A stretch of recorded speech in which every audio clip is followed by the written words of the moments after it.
আসসালামু আলাইকুম everyone, welcome to জান্নাত কুকিং চ্যানেল। আজকে আমি আপনাদের সাথে শেয়ার করব আমদুদের ডেজার্ট। গরমে ঠান্ডা যে কোনো ডেজার্ট খেতে অনেক বেশি ভালো লাগে। আজকে আমদুদ দিয়ে দারুণ একটি ডেজার্ট শেয়ার করছি, যেটা কিনা বানাতে সময় কম লাগে, সেই সাথে অনেক বেশি টেস্টিও। ডেজার্টটি তৈরি করার জন্য এখানে বড় সাইজের একটি আম আমি ছোট করে কেটে নিয়েছি। আর এদিক দিয়ে চুলায় একটি প্যান বসিয়ে দিয়েছি 1.5 কাপ লিকুইড দুধ। এখানে আমি ঘন দুধ নিয়েছি আর দিয়ে দিচ্ছি 1/3 কাপ চিনি। চিনির পরিমাণটা আমি এরকম দিয়েছি, আপনারা কম বেশি বাড়িয়ে কমে দিতে পারেন। এখন নাড়াচাড়া করে কিছুক্ষণ জাল করে নেব। খুব বেশি জাল করার প্রয়োজন নেই, কিছুক্ষণ জাল করলেই দেখবেন দুধটা একটু ঘন হয়ে যাবে। আমার এই দুধটা অনেক বেশি ঘন, তাই খুব বেশি জাল করা লাগবে না।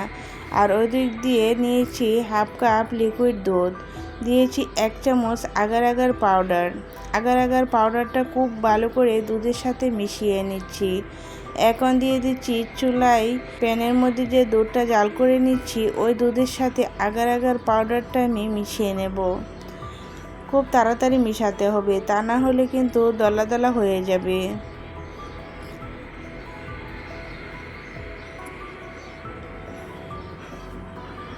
অনবরত নাড়াচাড়া করে আগার আগার পাউডারটা আমি দুধের সাথে মিশিয়ে নিচ্ছি। আর চুলার আঁচটা লো থেকে একটু বাড়িয়ে রেখেছি।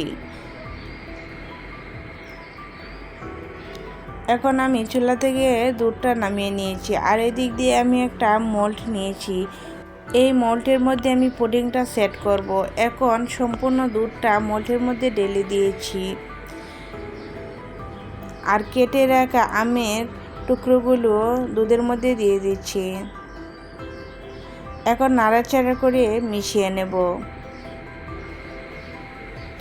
গরম থাকা অবস্থায় কিন্তু নাড়াচাড়া করে মিশিয়ে নিতে হবে, হালকা ঠান্ডা হয়ে গেলে দেখবেন জমে যাবে।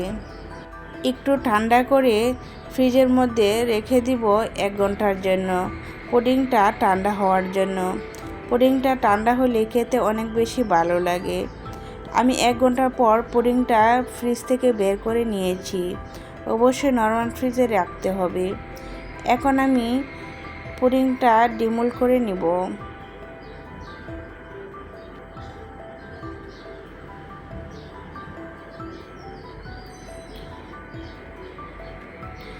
দেখেন পুডিংটা কত সুন্দরভাবে জমেছে আর কত সুন্দর হয়েছে।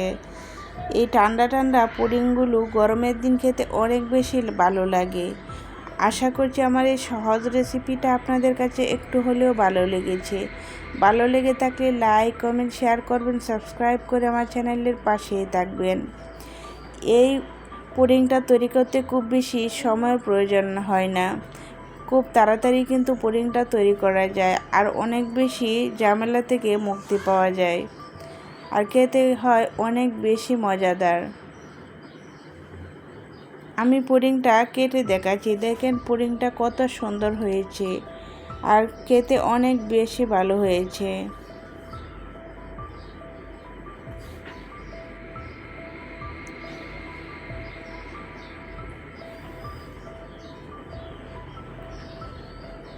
আজ এই পর্যন্ত, সকলের সুস্থ কামনা করে বিদায় নিচ্ছি। আল্লাহ হাফেজ।